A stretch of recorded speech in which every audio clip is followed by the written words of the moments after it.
Maybe I don't know name there.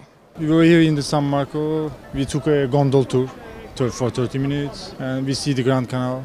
Now we are going for some shopping.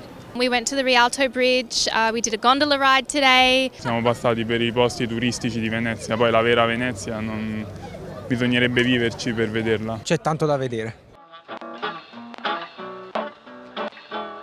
Faire des expositions, la biennale, des concerts, un peu de jazz. Donc on a un projet voilà, de profiter 10 jours en faisant plein de choses, oui. Quindi fare il turista in modo diverso, sì. Parce qu'on n'est pas très là où il y a tous les touristes. Moi là-dessus j'ai regardé plutôt où ils disent quartier un peu plus typique, où il y a moins de monde.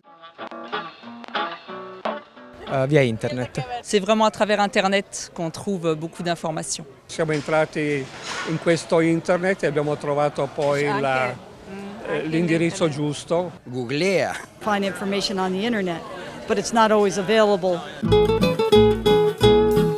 Sicuramente se su internet cercando Venezia mi appare come attività la Voga alla Veneta posso informarmi facilmente. You have to look for the real Venice. Se le persone vogliono sapere tanto, devono essere qui sul posto, sentire anche. E se c'è poi un avvicinamento personale con le persone è una cosa stupenda. Faire du tourisme intelligent. Voilà. Cercare di rialzare un po' il livello di vivibilità e di turismo al tempo stesso che c'è in questa città. Penso che questo sia un buon metodo per dare qualcosa di più, qualcosa di nuovo a chi cerca la vera Venezia.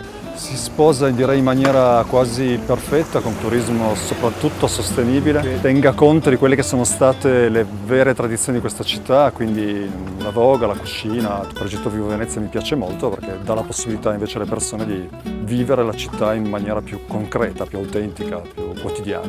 On ira voir alors. Viva Venezia. Au revoir. Merci, au revoir.